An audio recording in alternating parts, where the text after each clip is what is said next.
Ni mkutano siku moja kabla ya kuelekea mchezo wetu wa marudiano dhidi ya KMKM, mchezo wa mkondo wa pili baada ya ushindi wa magoli 2-0 kwenye mchezo wa kwanza. Overall ni mchezo ambao una historia kubwa na klabu ya Azam FC kwa sababu tayari mguu mmoja mbele kwenda hatua ya makundi, hatua ambayo itakuwa inakamilisha lengo letu la kwanza ambalo tuliliweka msimu huu hasa kwenye ngazi ya kimataifa. Alafu tutasubiri kuona kwamba kwenye mashindano ya hapa ndani tunakamilisha vipi azma yetu ambayo tulikuwa tumeiweka ya ubingwa ligi kuu na kupambania pia ubingwa wa FA kwa ngazi ya taifa letu. Lakini kwa huko kimataifa tulisema tunatamani kufika kwanza hatua ya makundi, alafu tujilambe na bonus ambayo itakuwa inakuja mbele, kwa maana ya kwamba kama tunasogea hatua ya robo finali, nusu finali, ndicho ambacho tunakiendea zaidi. Mchezo wa KMKM hautakuwa rahisi kwa sababu eti Azam Football Club ilipata matokeo mazuri kwenye mchezo wa kwanza. Tafsiri ni kwamba kipindi cha kwanza kilimalizika Unguja na magoli 2-0 kwenye dakika zilizosalia, lolote pia linaweza kutokea. Kwa hiyo sio mchezo ambao tutauchukulia wepesi hata kidogo. Ni mchezo ambao tutauendea kama ambavyo tunaendea michezo mingine migumu. KMKM tangu ambako tumetangaziwa rasmi kwamba tutakutana na wao, walikuwa ni Manchester City, walikuwa ni Barcelona, walikuwa ni Al Nassr, walikuwa ni Inter Miami. Kama ambavyo tungecheza na timu yoyote kubwa kutoka nje ya Tanzania, ndivyo ambavyo tunawachukua KMKM, kwa sababu hawako hapo walipo kwa bahati mbaya, wala hawana timu mbaya hata kidogo. Kwa hiyo tunatazamia mchezo mzuri kutoka kwao na hatutegemei mechi rahisi hata kidogo, ijapokuwa tunaendelea kumomba Mungu na tunaendelea pia na matayarisho kuona timu yetu inasogea mbele. Timu yetu kwa ujumla iko vizuri, iko timamu kabisa na wanaendelea na mazoezi. Leo asubuhi kulikuwa na session moja ya mazoezi na jioni hakutakuwa kuna mazoezi mengine zaidi ya hapo. Tutakuwa tunafanya tu recovery ya hapa na pale ili kuifungua miili kabla ya mchezo wenyewe.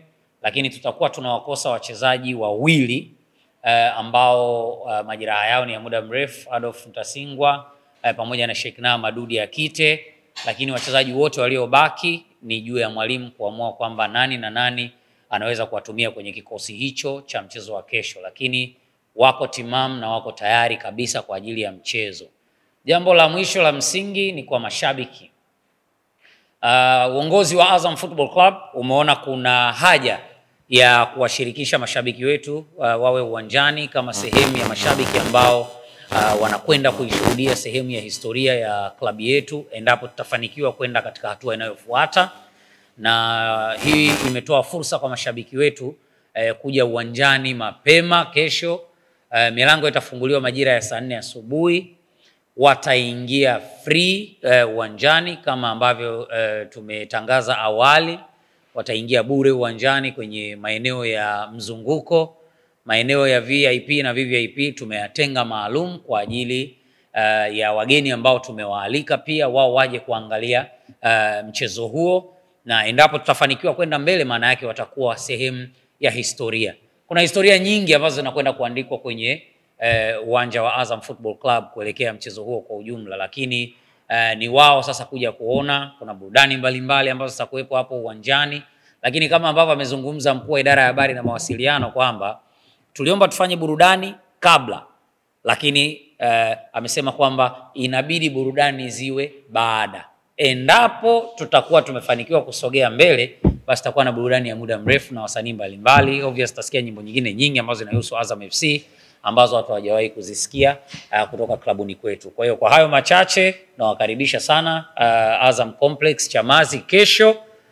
Muda wa mchezo ni saa 11 jioni na milango itafunguliwa rasmi kama ambavyo nimezungumza kuanzia saa 4 asubuhi mpaka ambako tutakuwa tunaukaribia mchezo kwa ujumla. Nashukuru sana kwa muda wenu na nawakaribisha sana Azam Complex. Tujaiga kutoka kwa mtu, kwa sababu azimio la kufanya mchezo kuwa huru ni tangu ambako tulikuwa tumemaliza mchezo wa Unguja. Bahati mbaya ni kwamba hatukuwa wa kwanza kuzungumza. Bahati nzuri kwao ni kwamba walianza wao kuzungumza. Kwa hiyo we won't argue, we won't discuss. Hatuhitaji kujielezea kwa mtu yoyote, lakini hatujairithi kutoka kwa mtu wala hatujafanya maigizo kutoka kwa mtu. Ni sisi wenyewe tuna maamuzi ambayo yalipitishwa tangu tukiwa Unguja. Ngumu kama ambavyo amezungumza kocha wetu Liogope, amezungumza Aishi Manula, bado ni mechi ngumu sana. na ndio maana tunasema mechi haiishi mpaka iishe.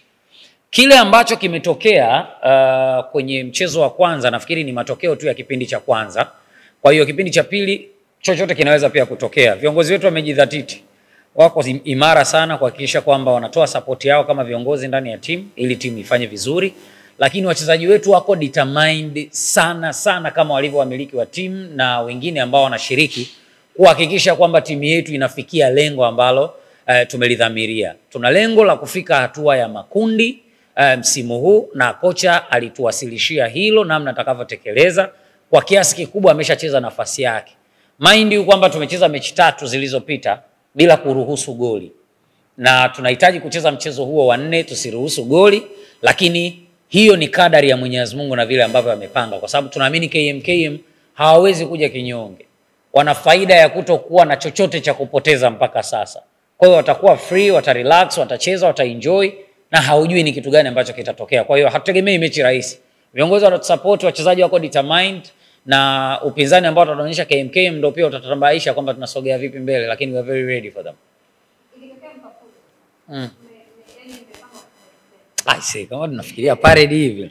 Tunafikiria parade hivi kwanza la hatua ya makundi. Kama tunafikiria parade ya makundi. No, mimi si hiyo ni utani tu wa kawaida, lakini kwa upande wa chochote ambacho tumedhamiria kukifanya na kama ambavyo amekuwa akifanya mwalimu wetu Ibenge, ni kuhakikisha kwamba tunaendelea kuwa focused. Tutasherehekea of course kwa sababu ni jambo la kihistoria ndani ya club kwa namna yetu, lakini tutoe pia kwenye focus ya kuendea michezo inayofuata. Kama ambavyo mnajua kwamba tarehe 30 kuna mchezo wa ligi kuu mgumu dhidi ya Singida Black Stars, alafu tarehe 2 kuna mchezo mwingine mgumu wa ligi kuu dhidi ya Simba. Ukianza kujitoa kwenye reli mwenyewe mapema, maana yake unajitengenezea mazingira magumu kwenda kwenye huo mchezo. Kwa hiyo mimi binafsi nikipata nafasi ya kumshauri kocha Ibenge ni kwamba tunamaliza mechi, kama tumefuzu kwenda hatua ya makundi ni siku moja ya mapumziko, siku inayofuata wachezaji wako kambini, tunajiandaa na mechi inayofuata. Dawa ili iwe inafanya kazi vizuri lazima iwe chungu, hakuna dawa pipi.